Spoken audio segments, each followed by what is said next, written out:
In this video, I'll be showing you step by step how to upload videos inside of SubStack. It is super easy to do. So the first thing you need to do is open up your favorite browser, and then from here you'll need to go up to substack.com and then sign into your account.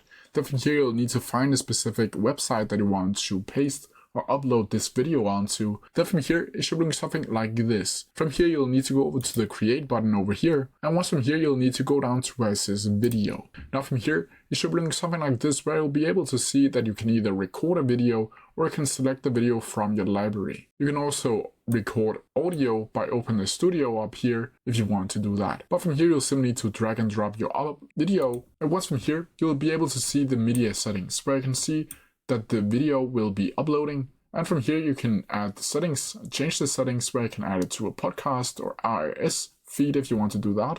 You can connect the account with your YouTube account that will directly upload that specific video onto your YouTube channel, or you can show notes where you can write notes if you want to do that. From here you'll also be able to add a transcript like so, and as you can see this AI will automatically do it for you, or you can also regenerate it if you want to do that, or upload a transcript if you want to do that. You can also add clips over here, create clip from the video by clicking right here, and then from here you can select the specific clip that you want to add into this specific post. From here you'll just need to close this down, and you'll need to add a title and a subtitle if you want to do that, and you can also start writing your article if you want to do that.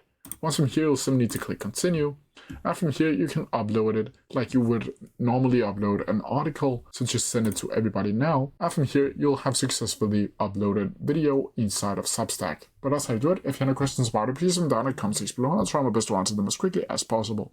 See ya!